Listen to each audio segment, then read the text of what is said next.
नमस्कार. हिंदुस्तान पोस्ट मध्ये मी सुप्रीम मस्कर आपलं स्वागत करतो. पितांबरीचे सर्वेसर्वा आणि व्यवस्थापकीय संचालक म्हणून ज्यांची ओळख आहे ते रवींद्र प्रभुदेसाई सर आज स्वातंत्र्यवीर सावरकर स्मारकात आले होते आणि त्यांनी स्मारकाला भेट दिली. त्याबद्दल आपण त्यांच्या नेमक्या भावना काय आहेत हे जाणून घेऊया. नमस्कार. स्वातंत्र्यवीर सावरकर भवनामध्ये येण्याचा योग आला आणि अतिशय आम्ही सगळे आनंदित आहोत. आणि त्याचं प्रयोजन असं होतं की हे ओम सर्टिफिकेशन जे काय आहे त्याची माहिती पण घ्यायची होती. आणि स्वातंत्र्यवीर सावरकरांमध्ये इकडचं ते सगळं नवीन आता आम्ही बघतोय की वास्तू इकडे हा कोलू हे करतानाचं जे काही तयार केलेलं काही ज्या आहेत त्याच्यात आठवणी आहेत त्यांच्या. त्याच्यानंतर सेल्युलर जेलची जी प्रतिकृती होती ती बघून खूप आनंद झाला. आणि मंजिरीताई मराठे आणि रणजितजींचं पण आमची भेट झाली इकडे. आणि आज मला अतिशय आनंद वाटतोय की पितांबरी ही सगळी आमची जी प्रॉडक्ट आहेत ही पूजेतल्या सामग्री, त्याच्यानंतर स्वयंपाकघरामध्ये क्लिनिंग प्रोडक्ट्स साफ करण्यासाठी वापरली जातात. आणि भारतभर आणि देशाच्या बाहेर सुद्धा आपले जे भारतीय लोक आहेत हे मोठ्या प्रमाणावरती पितांबरीच्या वस्तू वापरत असतात.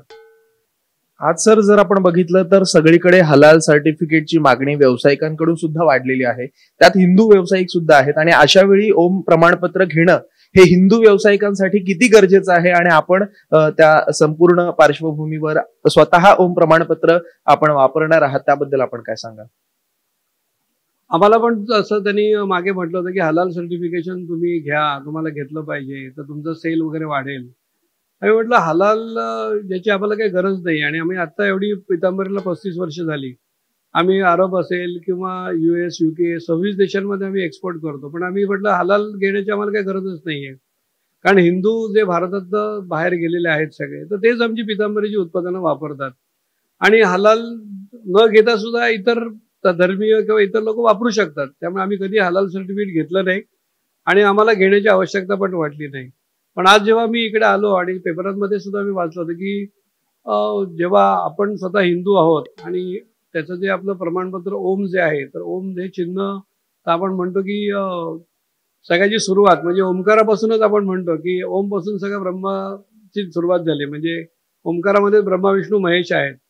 तर ती जी एक आध्यात्मिकता झाली. पण आपण ओम सर्टिफिकेट घेतल्यानंतर सगळं हिंदूंना कळलं पाहिजे. काही डुप्लिकेटर्स असतात किंवा इतर याच्या भाषेचे किंवा इतर लोक पण असतात.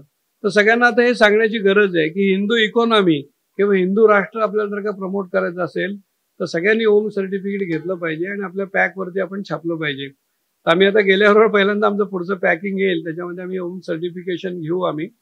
आणि हे खूप चांगली गोष्ट आहे आणि ते शुभचिन्ह पण आहे. आणि मला असं वाटतं की ह्याच्यामुळे अनेक हिंदू ग्राहक जे आहेत ते आमची पितांबरीची उत्पादनं घेतील ती.